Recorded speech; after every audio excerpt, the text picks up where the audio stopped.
All right, everybody, it's the Stick and Hack Reacts. I'm your host, Adam Grubb from the Stick and Hack Podcast Network, and that is Keith Stewart from ESPN in New York. He is host of the Pro Show. Keith, it's Masters Week. Excited? Yes? Oh, man, so excited. Let's go. All right, sounds good. Let's get into the topics then. The first one is the LPGA first major of the year, just concluded at the ANA. Your reaction to the first major for the LPGA? I love it, Adam. And you know what? I got to go off on a minute about this because it's fantastic kickoff to major championship season throughout the whole 2021. Patty Tavatanakit played unbelievably. And I know it's not really a household name right now, but she's 21 years old, played at UCLA. She drives the ball 323 yards on average off the tee this week, and she hits 85% of her greens in regulation. Just a phenomenal talent. She was pushed on Sunday by Lydia Ko, which I love that too. I'll get to that more in a second. But Tavatanakit, unbelievable, almost wire-to-wire finish. Every round in the 60s. She had like 100 birdies and a couple eagles this week. Really strong performance. And if it wasn't for Lydia Ko shooting course-tying record 62 on Sunday, right? She starts out birdie eagle. She's 7 under on the front 9, 5 birdies and an eagle on the front 9, and she is going nuts. And it basically turns into Redemption Sunday, Adam. And this is why I love it so much. Because it's not just Lydia Ko, who hasn't won since 2018. I think there was another winner on Sunday, which really added to the whole theater of the week, from the ANWA to the ANA to the Valero Texas Open. I mean, it was like Redemption Sunday. I love it. It was too, Keith, and there's so many storylines that came out of this weekend that some people might not even know about. The ANA, of course, the first major for the LPGA, and then the Augusta National Women's Association, or Amateur, was incredible, and that went into a playoff, and that was the second year that they've been able to do that. And then you have Jordan Spieth, and Spieth has had a couple close calls throughout the year here. He hasn't won since 2017. This was a weekend for golf lovers, and it preceded really what everyone calls the weekend for golf lovers, which is the Masters, and that's this weekend. Let me ask you this, Keith, in reaction number 2, is Jordan Spieth, what's your reaction to his play right now, and how detailed does he need to be this weekend in his thoughts to get through a Masters after the Valero Open? Well, I think that Jordan Spieth needs to be careful, but I think he's learned a lot. You know, after all, I mean, he's the man in the arena, and he's kind of like Rory. And I love these new athletes, and we've talked about this before. So I love the whole win by Jordan, you know, so that's my reaction to that. But when you start to think about how honest these guys are, and, you know, it goes back to Teddy Roosevelt. It's not the critic who counts, but it's the man in the arena. And Jordan has been so transparent with us. And then he fires a 66 on Sunday to hold off a hard-charging Charlie Hoffman, who wasn't in the Masters and had all the reason in the world to play great. And Jordan, after 1,350-plus days without a win, he comes back and he wins. And I just think about, like, Adam, imagine going to that Champions Dinner on Tuesday night. You sit down next to Ben Crenshaw, and he turns to you, and you're Jordan, and he says, "Hey, how was your week?" Right? Jordan's got something to talk about. The first time he's had something to talk about in years. I mean, what do you think about that? 100%. I couldn't agree more. I'll tell you this too. What was surprising is how he held it together. How Jordan, he had a very difficult chip there towards the end. It's one of those holes where all of a sudden the old Jordan starts to creep back in, and you wonder, is this going to happen again? And it didn't. He held tight and he won. And Twitter and the golf universe was super excited for him, because he's such a likable dude. He's a likable golf character, and they wanted to see him win. They don't like the Jordan that chokes. They like the Jordan that wins, and that happened.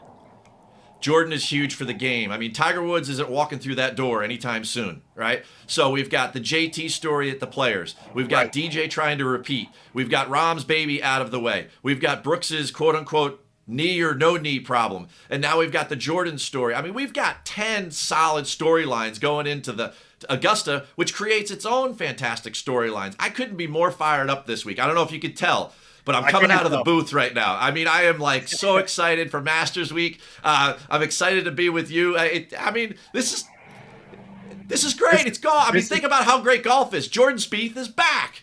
This is a golfer's dream week. Now, I want to go to reaction number 3 here, and this is going to bring you down a little bit, Keith. So I apologize because I can see that you're at the very top of your excitement level here. But the reaction number 3 for Stick and Hack Reacts is very simple. There was a LPGA player, rookie, who was fined $10,000 for slow play last week. Now, explain to me what your reaction is first, and then why that happened, and should it have happened?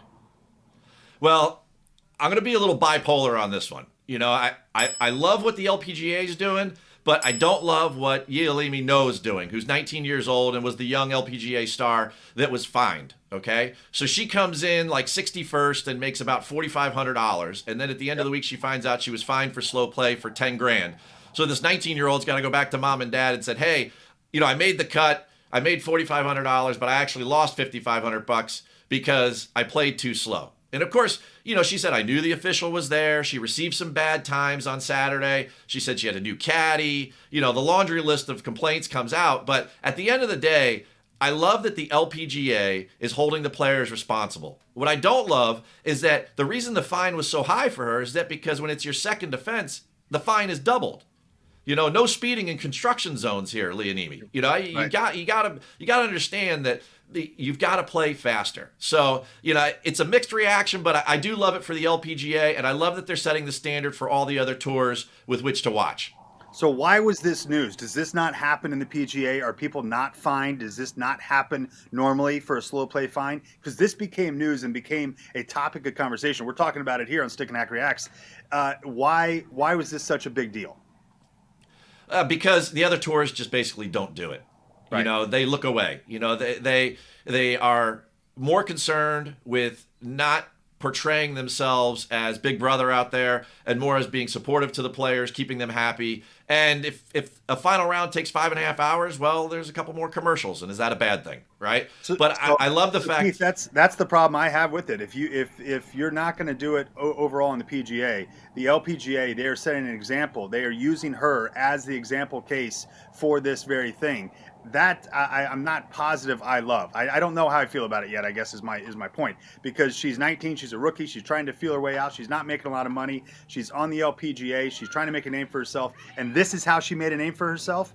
I don't like that. Well, okay, let's just look past it being her and look at the macro view of this whole thing, okay. Right? The Fair. LPGA needs more coverage on network television. And certainly there was an opportunity yesterday. You roll right out of Jordan Spieth, and you could have thrown on NBC the coverage instead of being on the Golf Channel because you had a prime time first major of the year with a great storyline. And by the time they came onto the coverage, Lydia Ko was like 47 under par on the front nine. So, I mean, they had a lot of drama that they could have played out, and it just doesn't happen yet. So I hear what you're saying. The LPGA could probably focus their attention more on securing that network coverage than worrying about the pace of play issue or making that a story. Is that a positive story? I'm not sure. From a PGA professional's point of view, I love that they're setting an example, and Mike Wan and the team are saying, hey, we're going to play faster as a tour, and maybe they're being role models for the PGA Tour, the Korn Ferry Tour, the European Tour, etc. And maybe we'll start to see more of that. And if we do and it becomes more commonplace, then it won't become a reax. But for now, I think the LPGA overall should focus more on getting that ANA in primetime coverage. And that would have been a much better story. And a week later, we wouldn't be talking about the Kia Classic.